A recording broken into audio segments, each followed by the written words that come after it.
मूर्तियों, प्रतिमाओं, छवियों की प्रार्थना न करें, वे झूठे देवता हैं। मूर्तियों, प्रतिमाओं, छवियों की प्रार्थना न करें, वे झूठे देवता हैं। मूर्तियों, प्रतिमाओं, छवियों की प्रार्थना न करें, वे झूठे देवता हैं। मूर्तियों, प्रतिमाओं, छवियों की प्रार्थना न करें, वे झूठे देवता हैं।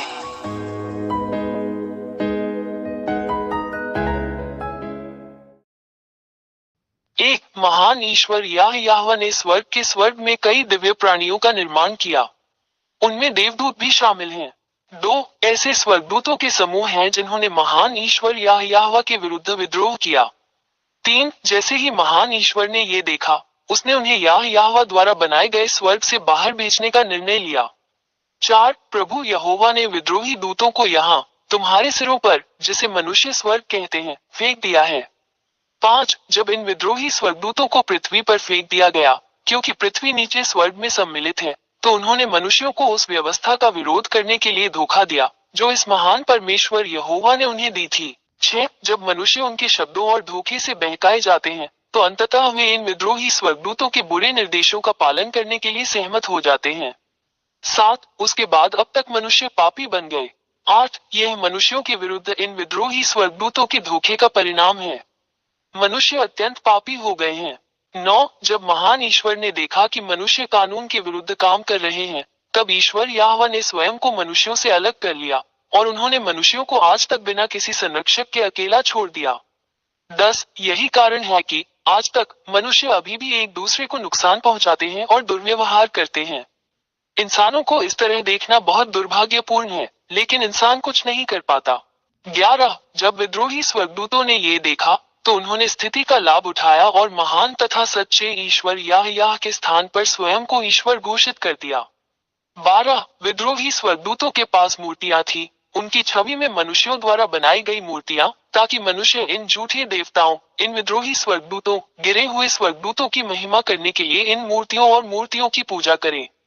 13 जब इन विद्रोही स्वर्गदूतों को स्वर्ग के स्वर्ग से बाहर निकाल दिया गया, तो महान परमेश्वर याहवा ने उन्हें ड्रैगन, सरीसृप और अन्य भयानक प्राणियों में बदल दिया। 14 यही कारण है कि मनुष्य, जो अब अपने सच्चे निर्माता ईश्वर याह को नहीं जानते, सांप, अजगर, सरीसृप और अन्य भयानक प्राणियों की मूर्तियां बनाते हैं और इन सभी के सामने झुककर प्रार्थना करते हैं, जबकि वे विद्रोही देवदूत हैं जिनकी वे पूजा करते हैं। धिक्कार है उन मनुष्यों पर जो ऐसा करते हैं। 15 ये गिरे हुए स्वर्गदूत जिनसे मनुष्य मूर्तियों, प्रतिमाओं, छवियों के माध्यम से प्रार्थना करते हैं, उन्हें हम राक्षस या शैतान कहते हैं। 16 ये सब सच्चे और महान ईश्वर याहवा की पुस्तक में लिखा है, जिसे इसराइलियों का सेफर तौरात, इब्राहिम का ईश्वर कहा जाता है, और आप उन्हें जांच सकते हैं। 17 इसराइलियों ने पहले भी ऐसा किया था, यही कारण है कि महान ईश्वर याहवा ने उन्हें उनके देश इसराइल से बाहर निकाल दिया। इसराइलियों के पास अपने सच्चे परमेश्वर के सामने घृणित चीजें हैं। 18 आज तक इसराइलियों का इस महान परमेश्वर याहवा के साथ संघर्ष चल रहा है। वहीं आप इसे देखकर भी समझ सकते हैं कि इजराइल और अरबों के बीच समस्या खत्म होने का नाम नहीं ले रही है, और इसका संबंध पूरी दुनिया से है, क्योंकि यह पूरे ब्रह्मांड पर इस महान ईश्वर का प्रहार है। मानव संसार अराजकता और पूर्ण उथल पुथल में है। 19 हम हर जगह विनाशकारी युद्ध, हत्याएं, धोखे, इंसानों को एक दूसरे को मारते और आत्म विनाश करते हुए देखते हैं। यह एक संकेत है कि महान ईश्वर बहुत क्रोधित है और वो अपना क्रोध दिखा रहा है। 20 हम आपको शीघ्र ही एक स्टैंड लेने, अपने उद्धार के लिए बपतिस्मा लेकर महान ईश्वर याहवा के साथ एकजुट होने के लिए आमंत्रित करते हैं, क्योंकि इस ग्रह पृथ्वी का विनाश पहले से ही यहाँ है। यही कारण है कि मैं आपको ये सब बताने के लिए यहाँ हूँ, क्योंकि विनाश अब अपरिहार्य नहीं है। जरा बच के, यदि आप इन शैतानों और राक्षसों की पूजा करना जारी रखते हैं, तो सच्चे ईश्वर का प्रहार आप पर पड़ेगा, जैसा कि इसराइलियों पर हुआ था। 21 निष्कर्ष में, अब मूर्तियों से प्रार्थना न करो, मूर्तियों से प्रार्थना न करो, वे झूठे देवता हैं जो न चल सकते हैं, न बोल सकते हैं, न हिल सकते हैं। आपके हाथों ने उन्हें बनाया है। तुम उन वस्तुओं के लिए प्रार्थना क्यों करते हो जो तुम्हारे हाथों से बनाई गई है? तुम्हें धोखा दिया गया, इसे अब और स्वीकार न करें। अपने निर्माता परमेश्वर, महान परमेश्वर या यहोवा के पास जाओ। 22 जिस महान ईश्वर से हमें प्रार्थना करनी चाहिए वो वही है जो आपकी दुनिया और ब्रह्मांड के बारे में सब कुछ निर्देशित करता है। वो सृष्टिकर्ता है जो जीवित कर सकता है, मर सकता है, बचा सकता है और नष्ट भी कर सकता है। उसका नाम यहोवा है। 23 अंततः मैंने तुम्हें सच बता दिया। समझे कि यह आपकी आत्मा और आत्मा के लिए मुक्ति है। अपनी आत्मा को बचाकर बपतिस्मा लेकर यहोवा के पास जाओ और वह तुम्हारा हाथ पकड़कर तुम्हें बचाएगा। इस अवसर को दोबारा न चूके। यही तुम्हारा उद्धार है। अब और संकोच न करें, अपनी आत्मा बचाएं। 24 अब मत डरो। इस महान ईश्वर याह के सामने कोई भी झूठा देवता टिक नहीं सकता। वो महान ईश्वर है और उसके सभी वचन पूरे होते हैं।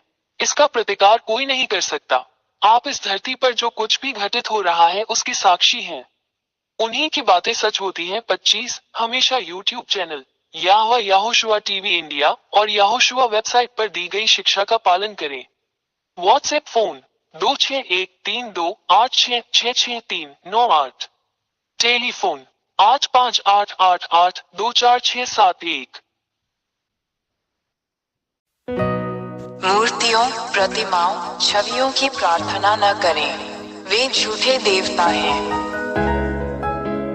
मूर्तियों, प्रतिमाओं, छवियों की प्रार्थना न करें, वे झूठे देवता हैं। मूर्तियों, प्रतिमाओं, छवियों की प्रार्थना न करें, वे झूठे देवता हैं। मूर्तियों, प्रतिमाओं, छवियों की प्रार्थना न करें, वे झूठे देवता हैं।